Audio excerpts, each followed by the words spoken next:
This is breaking news. Recently, people have discovered that Behringer pedals are bad. They think that they stink.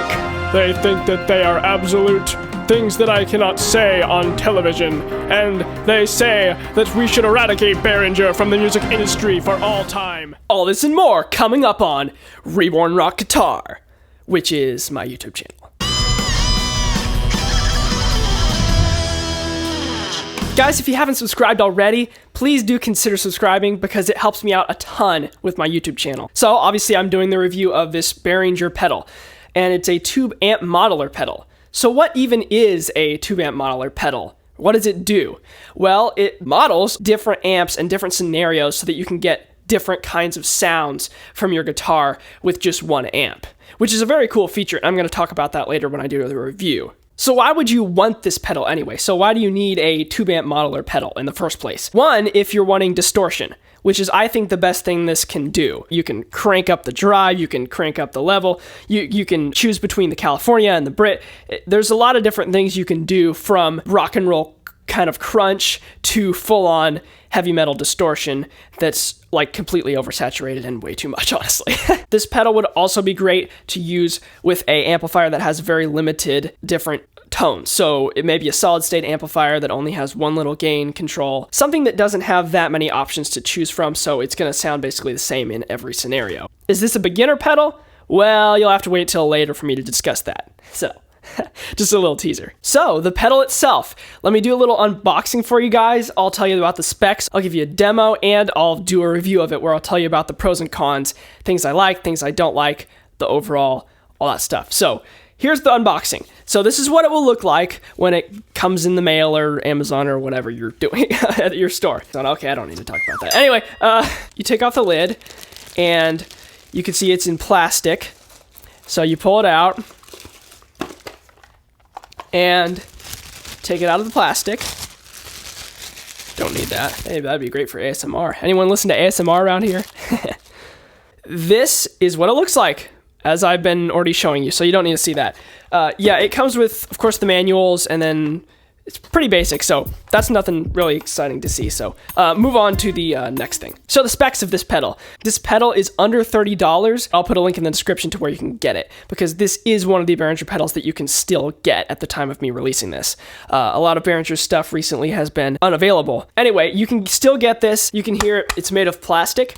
It's all made of plastic, so I don't think there's any really metal in it. The base isn't metal either. It's just a harder plastic. There's the battery compartment, which is actually underneath the pedal part that you stomp on, and you just have to take like toothpicks or something and poke the little side pushy things and then it'll pop off. Anyway, there's 4 different knobs. You can see there's the level knob, there's the low, high, and then the gain. The drive is what it's called here. The level is basically how much you're pulling into this from your amp. You don't want to have this thing like cranked all the way up to 10. I did that when I was very first starting out. I've had this pedal a long time actually, and it gives you horrible feedback and horrible noise from your guitar, so don't do that. Anyway, of course, the low and the high are the EQ or equalizers. The drive is, of course, what I would probably call gain. It's the amount of distortion basically that you're gonna push with this pedal. There are 3 different little switches that all have 3 combinations, or 3 options. The first one has to do with the mic position. The second is modulation, so clean, high gain, hot, the amount of gain basically. And then the third one is the actual amp like model. So anyway, that's the specs of this pedal. I'm kind of stumbling over my words here, but bear with me. So guys, now I'm going to give you a little demo to show you what this Behringer pedal sounds like when it's plugged in and how it sounds when it's played. So let's not waste any time and get right to it.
So now, guys, I'm going to give you a little review, tell you what I thought of this pedal, the things I like, the things I don't like. So the things I do like about this pedal are, one, its affordability, but it's also not a piece of junk. So it's affordable yet fairly good quality. Also, its versatility is very nice. It's kind of like a one-stop shop, if you want to call it that. You can craft a lot of different tones out of this one pedal. That being said, there are quite a few things I don't like about this pedal so much. For one, there's only low and high on the EQ knobs, which that is somewhat normal, but a lot of times, I think on the Boss ones, there's another knob like at the top of this knob that you can adjust other frequencies with. It's kind of a little bit of a bummer to not have any mids or things like that to take out. Of course, it is plastic body. That's one of the things I get the most complaints about when I'm talking to people about Behringer stuff, is that it's cheap, and if you stomp on it on stage, it's just gonna get destroyed. Definitely something to take into consideration if you're gonna be playing shows or smashing it for the hell of it. I would say my biggest pet peeve with this is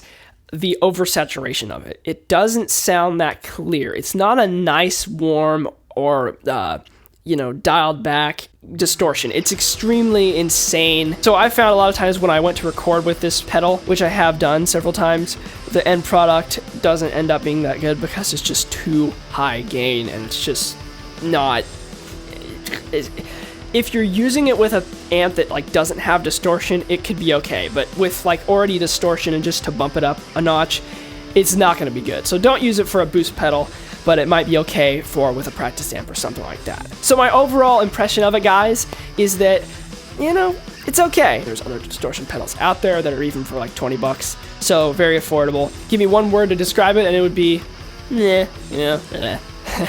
Despite all that, though, I still think this is a good pedal for a beginner who's just wanting to experiment with more tones. And before you freak out, I'm not endorsed by Behringer in any way, shape, or form. I'm not paid at all to make this video. I'm just telling you my personal opinion from using this for recordings and in the studio. YouTube videos, I've actually used it when miking a guitar in different YouTube videos I've done. Just know that this is pure, unbiased opinion and just my experience as a guitarist. Hope you guys liked this week's video.